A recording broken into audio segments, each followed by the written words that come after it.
તો હવે આપણે સ્કૂલમાં તમે વડીલોને પૂછજો, પહેલાં છોકરા ભણતા ને તો ટકા નહોતા, કેટલા ટકા આવે એવું ન કહેતા, તમારા છોકરાને કેટલા ગુણ આપ્યા, ગુણ ગ્રહણ કરતા, તમારા છોકરાને કેટલા ગુણ આવ્યા, ગુણ કહેતા. અને અમુક બાપુજી તો ગુણ જોવા જ આવ્યા ઉપેલી હાવ, અરે અમુક તો હકીકત ખીજાવા જ આવ્યા ઉપેલી. જોજો તમે જ્યાં હોય ત્યાં ખીજાતા જ. હમણાં એક બેને માર્કેટમાં ફોન કર્યો એને, એના પતિને માર્કેટમાં, એટલે શાક માર્કેટમાં, શાક માર્કેટમાં જ ફોન કર્યો. ક્યાં છો? શાક માર્કેટમાં ઊભું છું. બોલ બોલ, શું કામ હતું? એ કે લીલા વટોળાની સીંગો આવી છે તો કેટલી લઉં, કિલો 2 કિલો કેટલી લઉં? અરે કે તારે જે લેવી લઈ લઈને, તારે ના ફોલવાની તમારે છે એટલે પૂછું. ઓલાને પેલા એમ છો કે ઓહો બકાલું પૂછીને લે એટલે પાર એમાં પામે નહીં કોઈ પાર. અને ત્યાં અમારો વિચાર પણ ન પહોંચી શકે. જ્યાં અમારું પૂરું થાય ત્યાં લી તારું શરૂ થાય. વચમાં અમેરિકા વાળા નહોતા લાવ્યા 12 એને બદલે આ 12 કેદું ની વી ગયું, આ 18 સડી ગયા. એ લોકો કહેતા ને કે એનું કેલેન્ડર ત્યારે પૂરું થતું હતું. અને હજી બીજા દેશોને એમ જ છે કે અમે કરીએ એમ થાય, પણ પાછું એનું પૂરું થાય ત્યારે એને ખબર પડે કે હારું હજી ભારતમાં દાવા જેવું તો ખરું. એને 12 ની તો ફિલ્મ બહાર પાડી દીધી હતી. 12 આખી પૃથ્વીનું પૂરું થઈ જવાનું છે. હવે એને એ ખબર નહોતી કે આ 12 આપણું પૂરું થાય ત્યારે ભારતનું શરૂ થાય. હવે જ આપણું શરૂ થયું ને, કરતા 12 સુધીમાં તો હજી પૂરું આપણી વ્યવસ્થા ક્યાં થઈ. આ મોબાઈલના ટેસડો આવ્યો અને આખા અમરેલી જિલ્લામાં મોબાઈલ ભેગા કરો એટલે આખા અમેરિકામાં ન નીકળે. બોલો, ભારત છે. ભારતને સમજવા જેવું છે. ભારતમાં આઝાદી આવ્યા એટલા વર્ષ થઈ જાય, પણ હજી આપણને એ તો ખબર જ નથી પડી કે આ વાહનમાં કેટલાને બેહાય. સકડામાં 35 સડી જાય એટલે એ ખાટલા જેટલી જગ્યામાં 35 હમાતા કેમ શું કલ્પના તો કરો. હે એ તો સારું છે, સારી કંપની વાળા જોવા નથી આવતા. એક ભાઈ મને કહે, માયાભાઈ કેટલી સરસ ગાડીઓ નીકળે, શું તમે કે રિક્ષા નહીં કરો? કેવડી મર્સિડીઝ ને ઓડી ને રોન્જ રેવર ને.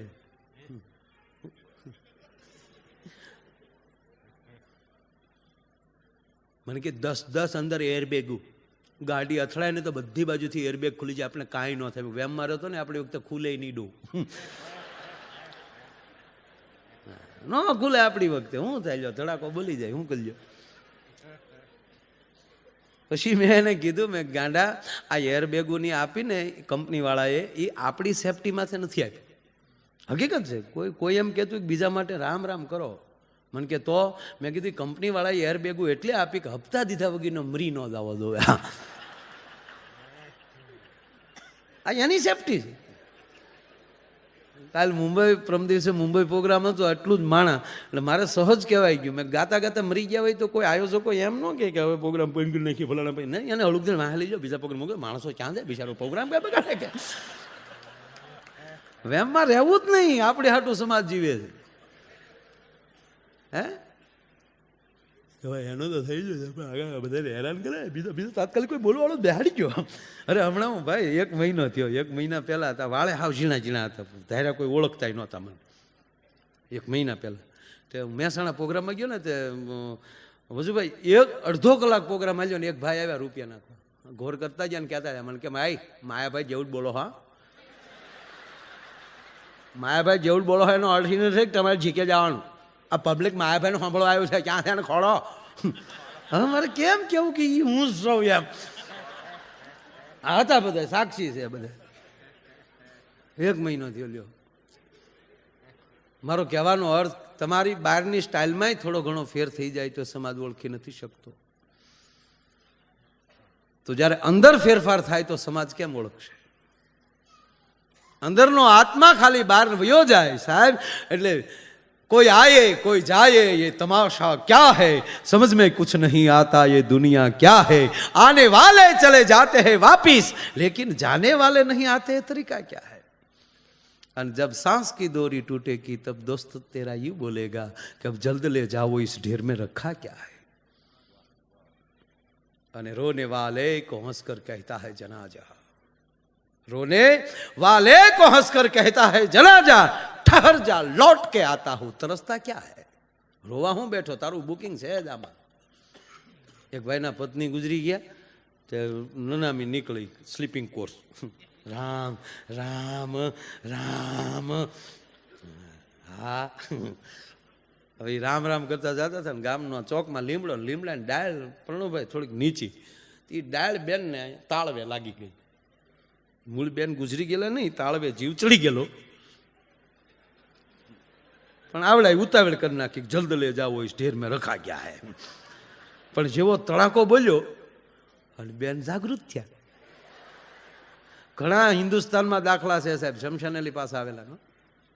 મારો એક મિત્ર છે સાહેબ રાજકોટમાં, એની સાપ અત્યારે મહાણીઓ પડી ગઈ. હકીકત પણ ભાઈ, શમશાને માણા પોગી ગયા, પોગાડી દીધો એને. કરોડપતિ માણસનો દીકરો, લાકડા ખડકાતા હતા અને એમાં લઈ એ હવળ્યો. એ માણસ મને મળ્યો હતો, પણ એ કે મેં આંખ ખોલી તો મારા ઉપર લાકડા ગોઠવાણેલા. મને આશ્ચર્ય થયું, હું ક્યાં છું, સપનું છે કે છે શું? અને જ્યાં બેઠો થયો તો મારી પડખે ઊભા થા, એ 5 ફૂટ દૂર વહી ગયા. જેટલા ઊભા થાય એ અવળા ફરીને 10 ડગલા આગળ વધી ગયા, એટલું નહીં જેટલા બેઠા થાય એ બધા ઊભા થઈ ગયા. એ મને જગતનું ખોટું ન લાગ્યું, પણ જ્યારે મારો બાપ ઊભો થઈને અવળો થઈ ગયો, 3 કલાક તમારા ખોળિયામાં આત્મા આગળ વયો જાય, પછી એ ખોળિયું હલે તો પ્રેત મળે માનવા. સાહેબ, એ માણસ ઘરનો ત્યાગ કરીને અત્યારે રસોડું વકારે છે. એ માણસ ખાપણની કાસડી કરીને ઘીરે ગયો, ખાપણની કાસડી કરીને ઘીરે ગયો. આવું બને છે ભારતમાં. મેં કીધું ને, ક્યાંય ન બને એવું બને, એનું નામ ભારત. આ શ્રદ્ધાનો દેશ. હા, ભારતમાં અમુક વસ્તુ સમજાતી જ નથી. માણસો એવા થાય. જો અત્યારે રામદેવજી બાબા કેવું સરસ ચલાવે યોગા. આખી દુનિયા અત્યારે યોગાએ સડી ગઈ, વિશ્વને યોગા દિન પણ મનાવવો પડ્યો એવું થયું. હે, એણે કાંઈક કર્યું જ છે ને એવું. કેટલું સરસ, એને પ્રણામ આપણા. કેટલા માણસના રોગ વયા ગયા. હા, એ જ એમ કે કરો યોગ ભાગે રોગ, કરે યોગ.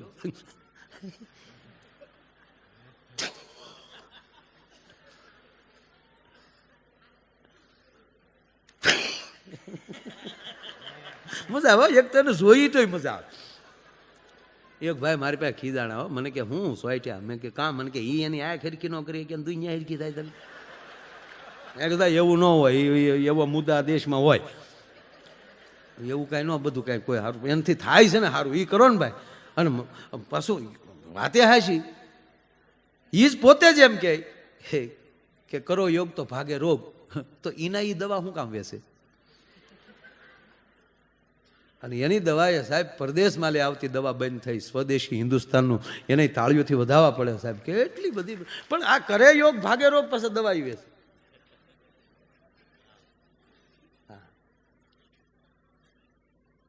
એક ભાઈ એમ કીધું કે આ મંત્ર બોલો ને તમામ રોગ વયા જાય.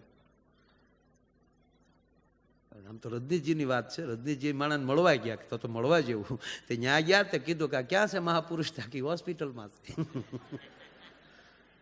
બીજાને એ કરાવી શકે, પોતે ન કરી શકે. કહેવાનો મતલબ આ દેશનો નિયમ એ છે કે એ બીજાને, આપણો પ્રોફેસર કોઈ હોય એ બીજાને કલેક્ટર સુધી પહોંચાડી શકે, બીજાને ડોક્ટર સુધી પહોંચાડી શકે, પોતે ન થઈ શકે. અને પોતે જ મળે થવા તો બીજો વિકાસ ન થઈ શકે. આ ગામડા આપણે રહેનારા માણસ એક મત આપે તો માણસને મિનિસ્ટર બનાવી દે. એ થઈ કે કોઈ દી મત દીધો કોઈ દી મિનિસ્ટર થયો? એ ન થાય. એ બીજાને દેવરાવી એક જણો તો મત દેવા ગયો ને, હમણાં તો આ સૂંટણું ગયું ને, એક જણો મત દેવા ગયો ને, તે ઓલો એવીએમની પાસે પ્રતાપભાઈ ઊભો રહ્યો, તો કોઈ રીતે મત ન દે. વાહે લાઈન હો. એટલે ઓલા અંદર હતા ને, એણે કીધું એ તારે જેને દેવાને દઈ દે ને. એ કહે ભાઈ ઉઠાણી હો, વિચાર માગી લઈ, વિચારીને મત ગયો. વાત એ કરતો હતો, એક જણો મત દેવા ગયો. એ અડધો કલાક થઈ ગયો પણ મત દે નહીં. પાછળ લાઈન. ઓલા અંદર હતા કર્મચારીઓ, એને કીધું એ ભાઈ દેને, હવે દેને. એ ઓલો ફૂલ પી ગયો. એ ભાઈ દેવાનો એટલે 5 વર્ષનો પ્રશ્ન. અમારે જોવું પડે, તમને ન ખબર હોય. તમારે બધા ખાઈ ખાઈને સુઈ જવું, અમારે આખી જાગવાનું હોય.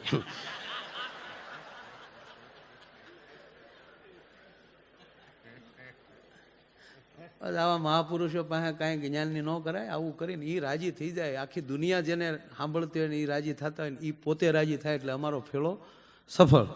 એટલે બસ આનંદ ગલું આમ છે ને. ઓલો સસલાએ હાથીને આમંત્રણ આપ્યું, કોક દી જમવા આવો ઘરે. હાથીને બહુ કીધું ને તો હાથી કહે તો એક દી પધારી. બાબુ હા ને તો મઢી હોય ને. તેને બિચારાને શું કે એને તારીખ આપી હાથી કે આ તારીખે આવું છું. તો એટલે હવે કેટલીક ધરો ને એવી ભેગી કરે એટલું બિચાર સસલે ભેગું કર્યું. તે હાથી આવીને એક હોંઠમાં લઈને પછી સસલો મુંજાણો કે હવે કરવું શું. હાથીને સસલો દેખાતો બંધ થઈ ગયો. હાથીએ બહુ નજીક જોયું ને તો એ સસલો છે પગ પાસે દડતો હતો. એટલે કીધું કે સસલાભાઈ શું કરો? તા કે હા ગલથોલ કરું મારા બાપ, તને ધરવી કોઈ મારામાં કોઈ તેવડ નથી. હવે તારા પગમાં હું આળોટું છું ને દડું છું. એમ આદમી દાદા હા ગલથોલ કરવાના છે યાર. એટલે ઓલાએ કીધું કે ભાઈ દઈ દે ને કે નહીં, આમ રોવું પડે, વિચાર કરવો પડે. તમે ગભરીને ગમે આંગળી નાખી એમ ન હાલે કે પણ દઈ દે ને. હવે પૂરું થયું, પાછી 20 મિનિટ ગઈ. કોકે ભગે લાગે ભાઈ દઈ દે ને. તકલીફ શું થાય? તકલીફ કઈ નથી, ભૂલાઈ ગયું. શું ભૂલાઈ ગયું? એ કે ગઈ રાતે કઈ પાર્ટીવાળા પાઈ ગયા એ યાદ નથી. ઓહો હો. દાદા અમુક જગ્યાએ તો ચૂંટણી રહોડામાં ગળી ગયો. અમારા નગરપાલિકાના પ્રમુખે પણ બેન બેઠા. એક નવી બહુ પરણીને આવી, નવી બહુ પરણીને આવી ને એટલે એની સાસુએ રૂમમાં બોલાવી કે બેટા રૂમમાં આવ. એટલે દીકરી ગઈ કે જો બેટા તું ઘરમાં અમારા ઘરે આવી છો, તારું સ્વાગત, પણ બેટા હું તને ગજા આપણા પરિવારનો પરિચય કરાવી દઉં. કરાવો પરિચય કરાવો. કે જો હું તારી સાસુ છું. એ તો તમે બોલાવી એટલે ખબર જ પડી ગઈ કે આ સાસુ નામનું જ યંત્ર હોવું જોવે, નહીં તો તમે સાસુ કે એમ નહીં બેટા. એ તને ખબર પડી ગઈ, પણ તને ખબર છે મારી પાસે હું ખાતું છે? હું કેબિનેટમાં છું, ગૃહ ખાતું મારી પાસે છે, પ્લસ નાણાં મંત્રી હું છું. તારા સસરા કેવલ ને કેવલ પર્યટન મંત્રી, આવે ને જાય.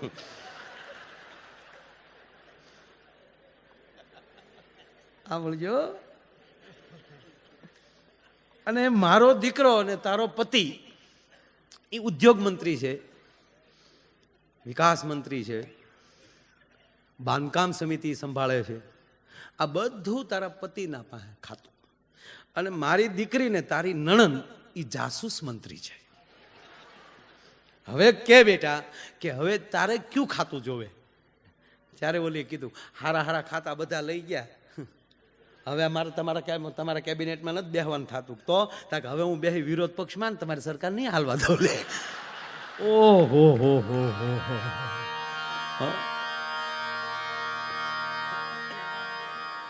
પણ વાત એ હતી સાહેબ, પ્રભુ તારી કળા અપરંપાર. કવિ કાગ બાપુની કવિતા બાપુ લેતો હતો. અને અણુમાં તે આખો વડ સંકેલ્યો, એના મુખ ઊંધા મોરાર, પણ કીડીના આતરતે કેમ ઘડ્યા હે સૃષ્ટિના સર્જનહાર. અને એની પછી મેં વાત એ કરતો હતો, કોઈ આયે કોઈ જાય. આ એની કેવી કલ્પના! જન્મે એ મરે ને મરે એ પાછા કોઈ આવે એના દાખલા નથી. કોઈ ગામમાં કોઈ એમ કહી દે કે હા અમારે 300 વર્ષ પહેલા અમારા એક દાદા ગુજરી ગયા હતા, એ પાછા આવ્યા, એ ગામમાં આપણે મફત પ્રોગ્રામ કરવો. કોને ખબર શું થતું?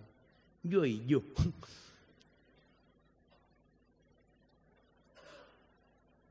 એની ઉપરથી મેં આ વાત ઓલી કરતો હતો કે એક ભાઈના પત્ની ગુજરી ગયા અને સ્લીપિંગ કોર્સ જાતી હતી. એમાં રામ બોલો ભાઈ, રામ રામ.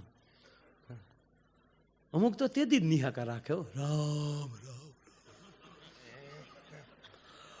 સંસારની માયા નોખી દે. વાહ લે વાહ વાહ, તું આગળ લાડવા શાર ખાવાનો દીકરા.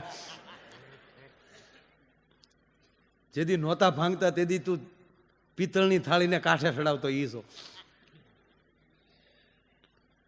તેમણે નીકળ્યા ઓલી ડાળ નીચીને બેનના તાળવામાં ભટકાણી. ટૂંકમાં બેન ગુજરી નહોતા ગયેલા, તાળવે જીવ ચડી ગયેલો ને એમાં લીમડાની ડાળ જામ તાળવે ભટકાણી. તો બેન બેઠા છે વાહડા પકડીનો ચાલી જાવ એ રોજ આવો. એ ભડું દીને હેઠું ઉતાર્યું, શેરી વળાવી સજ કરો ને ઘેરે આવો ને પાછા ઘેરે લઈ ગયા. 5 વર્ષ જીવ્યા. 5 વર્ષ પછી પાછા એ બેન ગુજરી ગયા અને પાછી આમ સ્લીપિંગ કોર્સ નીકળી અને જ્યાં ઓલી લીમડાની ડાળ આવી તો એનો પતિ વાહડો લઈને દોડ્યો. એ કે ઊભા રહ્યો અને વાહડ્યા કરીને ડાળ ઉછી રાખીને પછી કીધું કે હવે ધીરે ધીરે કાઢો. રામ તમારી ઘરેજીને બોલજો પણ અહીંયા ધીરે ધીરે કાઢો. હા, તમારા રામમાં મારી રામ કાણી થઈ એનું હું તમને ખબર. લઈને એમ છું કે પાછું ભટક્યા પાછા 5 વર્ષ થાય. આને ભાવ ન કહેવાય, આને પ્રેમ ન કહેવાય. પૂજ્ય દાદાના મુખેથી, પૂજ્ય ભાઈશ્રીના મુખેથી ભાગવત સાંભળીએ, રામકથા સાંભળીએ. દાદા મને ક્યારેક આ ભાગવતનું પરીક્ષિત રાજા મરેલો સાપ ઋષિની ડોકમાં નાખે અને ઋષિની આંખ પણ ન ઉઘડે અને એનો પુત્ર છે એ આવીને ખાલી હાથમાં પાણીનો જળ લઈ અને ખાલી શ્રાપ આપે, જે અડ્યો પણ નથી, અવાજ પણ નથી કર્યો. સર્પ તો ડોકમાં આવ્યો છે, સ્પર્શ પણ થયો છે, છતાં ઋષિએ આંખ નથી ખોલી અને પેટના દીકરાએ જેમ શ્રાપ દીધો ત્યાં ઋષિની આંખ ખુલી ગઈ. દાદા મને તો એવું લાગે કે આવા મહાપુરુષોના મુખમાંથી આવા શબ્દો નીકળે ને તે જીવનમાં એટલું જ લેવાય કે દુનિયા તો મરેલા સાપ નાખ્યા કરે માથે, ત્યાં આપણે આંખો ખોલવાની જરૂર નથી. પણ જ્યારે પેટનો દીકરો ભૂલ કરે ત્યારે બાપની આંખ ઉઘડી જવી જોઈએ. હે,